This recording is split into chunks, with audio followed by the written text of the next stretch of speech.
26일자 말씀입니다. 출애굽기 22장 1절부터 15절까지 말씀 한 절씩 교독하겠습니다.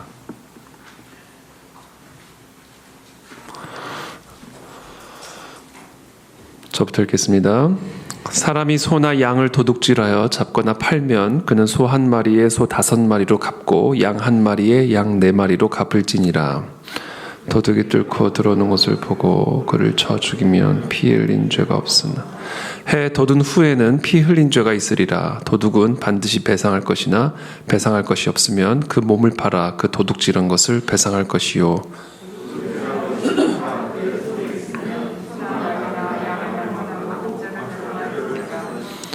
사람이 밭에서나 포도원에서 짐승을 먹이다가 자기의 짐승을 놓아 남의 밭에서 먹게 하면 자기 밭에 가장 좋은 것과 자기 포도원에 가장 좋은 것으로 배상할지니라.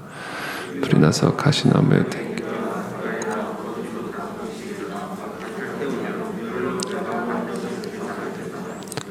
사람이 돈이나 물품을 이웃에게 맡겨 지키게 하였다가 그 이웃집에서 도둑을 맞았는데 그 도둑이 잡히면 갑절을 배상할 것이요.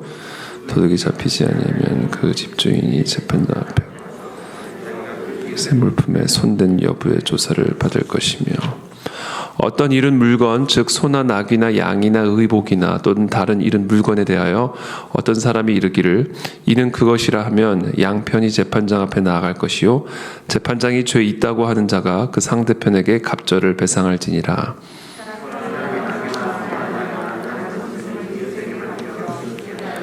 죽거나 상하거나 끌려가도 본 사람이 없으면 두 사람 사이에 맡은 자가 이웃의 것에 손을 대지 아니하였다고 여호와께 맹세할 것이요 그 임자는 그대로 믿을 것이며 그 사람은 배상하지 아니하려니와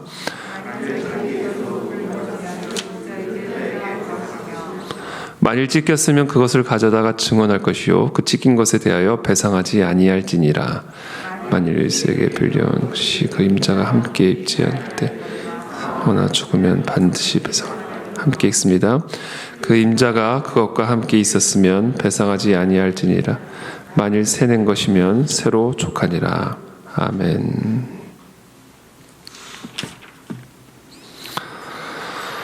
사람이 소나 양을 도둑질하여 잡거나 팔면 그는 소 한 마리에 소 5마리로 갚고 양 한 마리에 양 4마리로 갚을지니라. 도둑이 뚫고 들어오는 것을 보고 그를 쳐 죽이면 피 흘린 죄가 없으나 해 돋은 후에는 피 흘린 죄가 있으리라. 도둑은 반드시 배상할 것이나 배상할 것이 없으면 그 몸을 팔아 그 도둑질한 것을 배상할 것이요. 사람이 소나 양을 도둑질해서 잡거나 팔면 도둑질해서 잡거나 팔면 소 한 마리에 소 5마리로 그러니까 5배로 소의 경우에는 5배로 갚고 양의 경우에는 4배로 갚으라는 것이죠. 그러니까 4배, 소 5마리로 갚고 양 1마리에 4마리로 갚아라. 그러니까 5배, 4배의 배상을 하도록 그렇게 명령하시죠. 2절에 도둑이 뚫고 들어오는 것을 보고 그를 쳐 죽이면 피 흘린 죄가 없으나 해 돋은 후에는 피 흘린 죄가 있으리라. 이 밤에 2절에 보면 한글 성경에는 이제 밤이란 표현은 빠져 있는데요. 영어 성경에 보면 밤에 도둑이 그 어둠을 뚫고 들어오는 것을 보고 그를 쳐 죽이면 피 흘린 죄가 없으나 그러나 해가 뜬 다음에 그렇게 도둑을 쳐 죽이면 피 흘린 죄가 있다. 이렇게 말씀하시죠. 자, 먼저 그 도둑질, 그러니까 소 한 마리를 도둑질했을 때 5배, 양 한 마리에 대해서는 4배. 이건 징벌적인 배상이죠. 그냥 단순한 배상이 아닙니다. 배상은 기본적으로 손해를 끼치기 전의 상태로 돌려놓는 겁니다. 그러니까 손해가 있기 전에 동일한 상태로, 그래서 이전과 똑같은 상태로 만들어주는 것이죠. 그러나 지금 5배, 4배는 이거는 거기다가 약간 징벌적인 성격을 더하는 겁니다. 그래서 한 마리를 훔쳤으면 한 마리를 주고 예전의 상태로 복귀시키는 것으로 끝나는 게 아니라 4배든 5배든 그 전보다 더 많은 것을 갖다 줌으로써 자기가 가져간 것보다 도둑질한 것보다 더 많은 것을 배상함으로써 그 자기가 행한 행위에 대한 징벌을 하나님이 명령하시는 것이죠.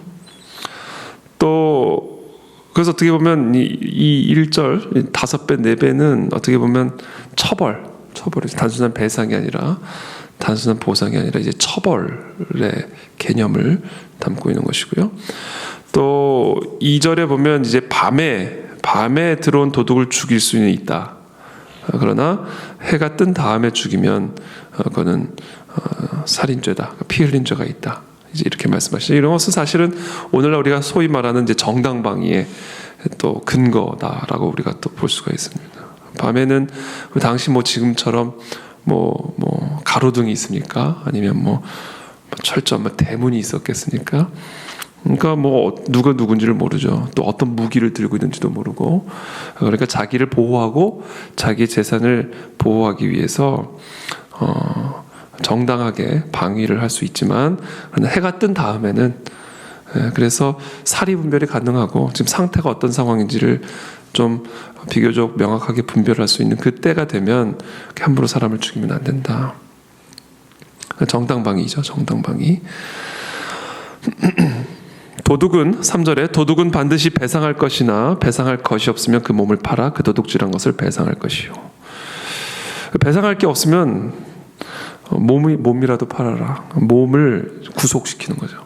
그건 어떻게 보면 오늘날 이제 이렇게 감옥에 가서 이제 복역을 시키는 거죠. 그렇게 함으로써 자신의 몸으로라도 자신이 행한 죄에 대해서 배상하도록, 징벌적 배상을 하도록 그렇게 요구를 하고 계시죠. 명령을 하고 계시는 것이죠. 그래서 제가 어저께 말씀드린 것처럼 오늘날의 모든 이 현대 법체제, 서구 문명의 법체제, 이 모든 것들이 사실은 이 십계명, 그리고 그 십계명에 대한 어떻게 보면 또 좀 구체적인 법, 오늘 이 모세의 법들, 출애굽기에 나타난 법들이 이 오늘날의 모든 법체제 근거가 된다라는 겁니다. 4절에 도둑질한 것이 살아 그의 손에 있으면 소나 나귀나 양을 막론하고 그 갑절을 배상할지니라. 계속해서 갑절을 얘기하죠. 도둑질을 하면 갑절이다. 갑절. 5절에 사람이 밭에서나 포도원에서 짐승을 먹이다가 자기의 짐승을 놓아 남의 밭에서 먹게 하면 자기 밭에 가장 좋은 것과 자기 포도원에 가장 좋은 것으로 배상할지니라. 가장 좋은 것으로 배상해야 된다. 가장 그냥 배상이 아니라 가장 좋은 것. 그래서 다시는 그렇게 하지 않게 하는 거죠. 6절에 불이 나서 가시나무에 댕겨 낫갈이나 거두지 못한 곡식이나 밭을 태우면 불 놓은 자가 반드시 배상할지니라.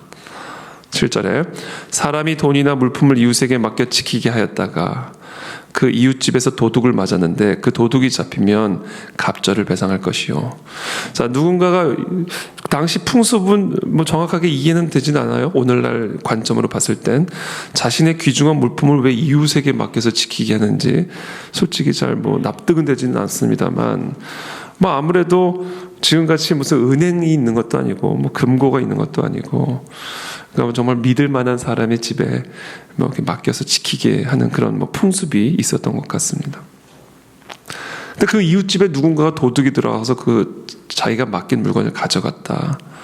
그럼 그 이웃의 책임은 아니죠. 그 이웃이 뭐 그 물품을, 자기에게 맡겨진 물품을 뭐 자기 임의대로 썼거나 그것에 뭐 훼손을 가한 게 아니라 도둑이 와서 가져간 것이기 때문에 그거는 도둑이 책임이 있다. 그러나 도둑이 잡히지 아니하면, 만약에 도둑을 잡을 수 없다면 그 집주인이 재판장 앞에 가서 자기가 그 이웃의 물품에 손댄 여부의 조사를 받아야 된다. 9절에 어떤 잃은 물건, 즉 소나 낙이나 양이나 의복이나 또는 다른 잃은 물건에 대하여 어떤 사람이 이르기를 이는 그것이라 하면 양편이 재판장 앞에 나아갈 것이요 재판장이 죄에 있다고 하는 자가 그 상대편에게 갑절을 배상할지니라. 내 물건이 저 사람 집에 있다는 거예요. 어느 날 갔더니 그 사람 집에 놀러 갔는데 그 사람 집에 우리 집에서 잃어버렸던 내 무언가가 뭘 할까요? 내 백이 그 집에 있더라.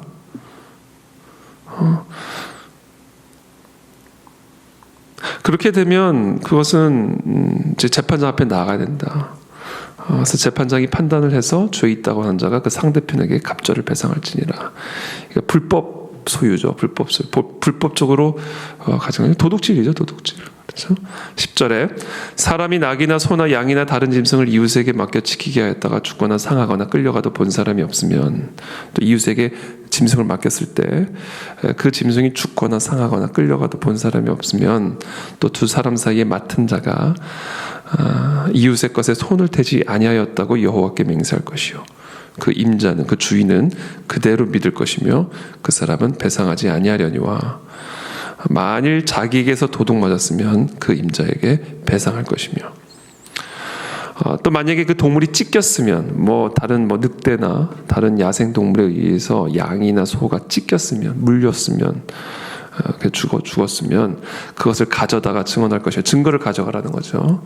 이렇게 찢겨진 동물의 증거를 가져다가 그 찢긴 것에 대해서는 배상하지 말라, 할 필요 없다. 만일 이웃에게 빌려온 것이 그 임자가 함께 있지 아니할 때 상하거나 죽으면 반드시 배상하려니와, 빌려온 것에 대해서도 책임이 있다. 빌려온 것에 대해서 본인 게 아니기 때문에 그것을 잘 간수하고 지켜야 할 책임이 있는 거다.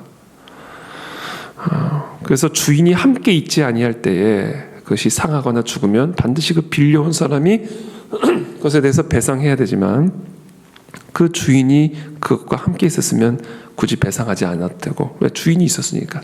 내 게 아니라 주인 거니까. 주인이 없는 상태에서는 내가 그것을 잘 돌볼 책임이 있지만, 주인이 함께 있을 때에 그렇게 된 것은 그건 주인 책임이다, 이렇게 얘기하시는 것이죠. 그러나 만일 새낸 것이면 새로 족하니라. 새로 낸 거면 그 새로 우리가 그것을 빌린 게 아니라 그 빌려서 쓰는 것에 대한 값을 지불했기 때문에 그 값으로 족하다, 이렇게 이야기를 하십니다. 오늘 본문은 사실은 크게 두 가지인 것 같아요. 크게 두 가지로 우리가 묵상할 수 있습니다. 그러니까 남의 것을 도둑질하지 마라. 그리고 이 도둑질의 개념을 어떻게 보면 어디로까지 확장시키냐면, 꼭 도둑질의 개념이죠. 이건 도둑질이라고 할 수는 없지만 도둑질의 그 원리, 도둑질의 개념을 어디로까지 확대를 시키냐면, 내가 책임을 맡은 것에 대해서까지, 또는 내가 빌린 것에 대해서까지, 그 빌린 자 또는 책임을 맡은 자의 책임으로까지. 그래서 그 책임을 맡은 자가 그 책임을 다하지 않는 것도 도둑질과 같은 것이다. 빌린 자가 그 빌린 것에 대해서 그 책임을 지지 않는 것 역시 그것은 도둑질과 같은 것이다 라고 해서 그 부분에 대해서 책임을 무시는 그런 말씀을 오늘 우리에게 주고 계십니다. 이 십계명에 도둑질하지 마라, 그리고 남의 것을 탐내지 마라, 이웃의 것을 탐내지 마라, 이와 같은 하나님의 이 십계명의 말씀을 오늘 아주 구체적으로, 상황적으로, 이런 상황 저런 상황에서 이 도둑질하지 마라, 이웃의 것을 탐내지 말라라는 이 하나님의 말씀을 구체적으로 어떻게 적용을 하고, 그것을 위배했을 때에 어떻게 배상함으로써 그 하나님의 율례와 규례를 지킬 수 있는지, 그와 같은 율법에, 그와 같은 십계명에 근거하여 공동체의 삶이 영육이 될 수 있는지에 대해서 아주 구체적으로 우리에게 말씀해 주고 계십니다. 그래서 우리 도둑질하지 마라. 우리 가운데 내가 도둑놈이라고 생각하는 사람은 없겠죠. 우리가 도둑질을 하지 않죠. 그러나 오늘 본문에 보면 우리의 일상의 삶에서 이 도둑질이라는 것은 쉽게 일어날 수 있다. 언제? 이웃의 것을 탐낼 때. 또 언제? 내게 맡겨진 책임을 다하지 않을 때.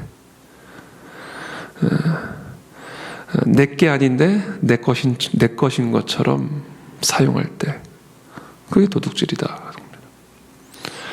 그래서 우리가 도둑질, 그러면 흔히 이야기하는 복면을 쓰고 담을 넘어가 문을 따서 그것을 가져오는 거, 그래서는 뉴스 정도는 나와야 도둑질이라고 생각하지만 그게 아니다라는 것이죠.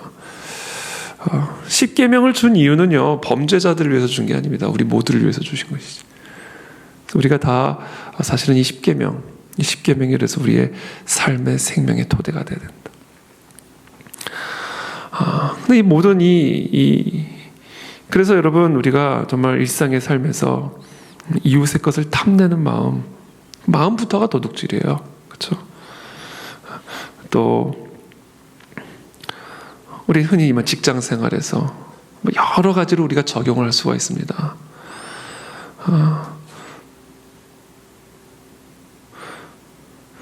예를 들면 이런 거죠. 직장 시간에 딴 일 하는 거, 또 월급 받고 딴 일 하는 거잖아요. 도둑질이죠.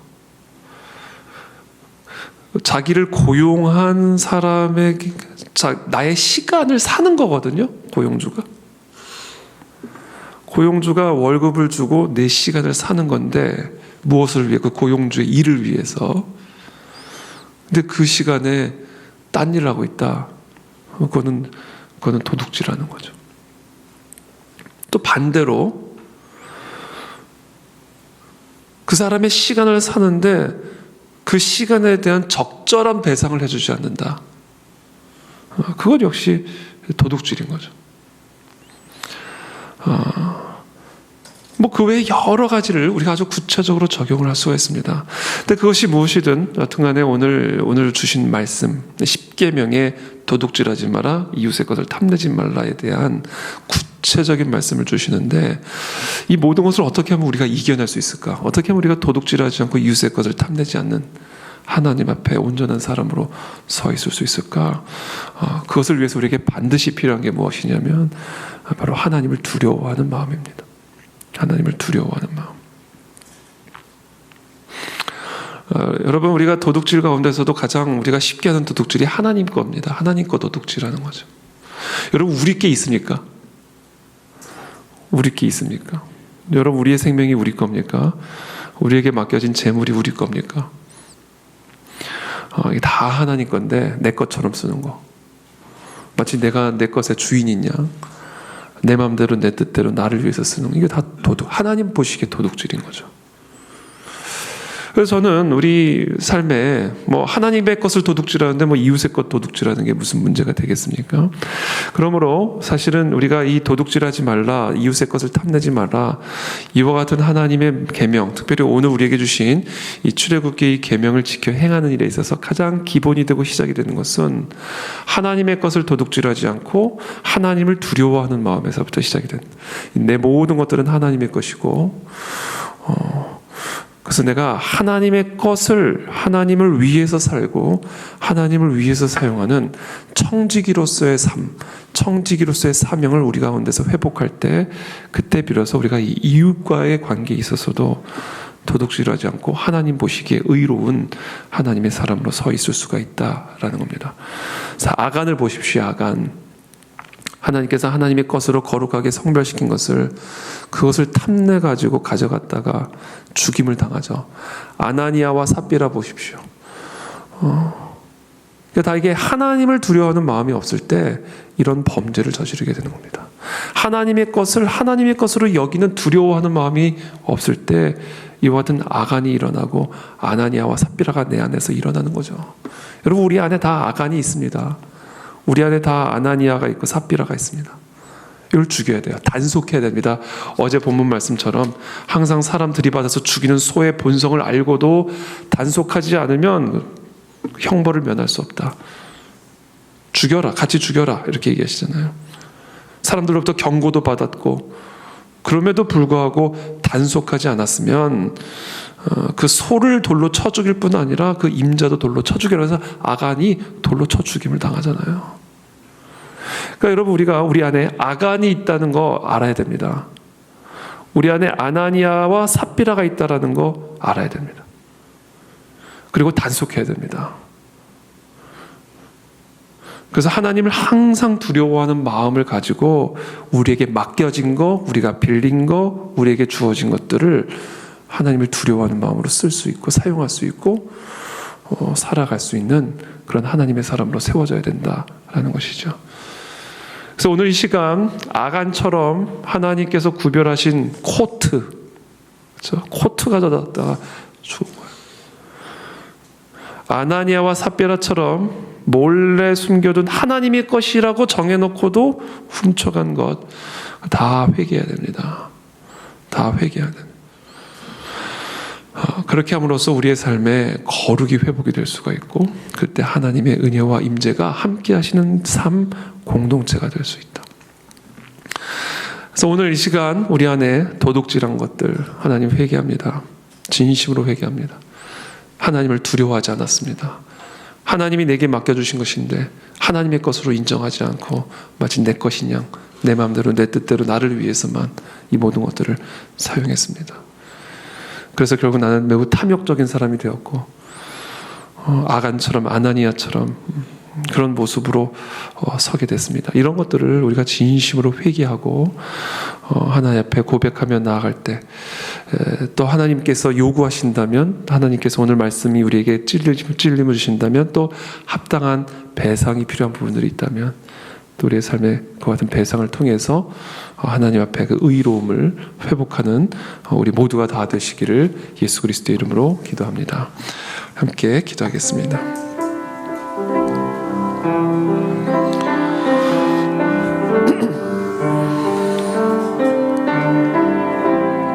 아버지 도와주시옵소서. 주님 도와주시옵소서. 아버지 사랑하는 하나님, 하나님을 두려워하는 마음으로 청지기로서의 삶을 살아가게 도와주십시오. 청지기로서의 사명을 감당하게 도와주십시오.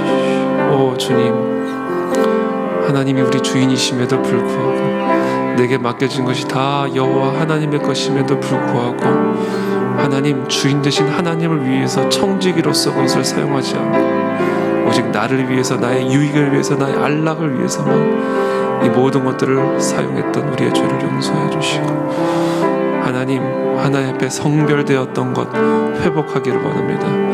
하나님의 것을 하나님께로 돌려드리기를 원하나이다. 우리 모두에게 그 같은 거룩한 결단이 있는 이 시간이 될 수 있도록, 도둑질한 것들 다 토해내는 이 시간들이 될 수 있도록 주님 은혜를 베풀어 주시옵소서. 주님 기도. 살아계신 하나님 감사합니다. 오늘 우리 안에 도둑질했던 것들 다 토해내는 시간이 되기를 원합니다. 다 배상하는 시간이 있기를 원합니다. 하나님, 우리 안에 아간이 있음을 고백하고 또 우리 안에 아나니아와 삽비라가 있음을 고백합니다. 하나님, 그와 같은 불의함이, 그와 같은 탐욕과 도둑질이 우리 안에, 또 우리 공동체 안에 있지 아니하도록 우리에게 은혜를 베풀어 주시고 진정한 회개의 열매를 허락하여 주시옵소서. 하나님의 것을 하나님의 것으로 여기지 않는 그런 도둑질을 행했음을 회개합니다. 우리에게 주어진 시간들, 우리에게 주어진 재물들, 우리에게 주어진 생명, 우리에게 주어진 모든 것들이 다 여호와 하나님의 것이고 하나님으로 말미암아 맡겨진 것들인데, 우리가 주인을 의식하지 않고 오직 나를 위해서, 나의 유익을 위해서만 사용했던 우리의 도둑질을 용서하여 주옵시고, 다시 한번 여호와 하나님을 두렵고 두려워하는 마음으로 정말 우리의 주인 되신 여호와 하나님 앞에 청지기로서의 삶을 회복할 수 있도록, 하나님의 종된 삶을 회복할 수 있도록, 그래서 우리에게 맡겨지고 주어진 모든 것들을 오직 여호와 하나님의 나라와 영광을 위해서 사용하는 참된 하나님의 종으로 회복되어질 수 있도록 은혜를 베풀어 주시옵소서. 하나님의 날을 온전히 하나님의 날로 지키지 못했던 것, 하나님의 물질을 하나님의 물질로 온전히 드리지 못했던 하나님, 이 모든 것들을 정말 용서하여 주시고 우리 안에 그 모든 것들을 회복함으로 거룩의 회복이 이 시간 우리의 삶과 우리의 가정과 우리의 기업 가운데 회복될 수 있도록 은혜를 베풀어 주시옵소서. 예수 그리스도의 이름으로 축복하며 기도합니다. 아멘.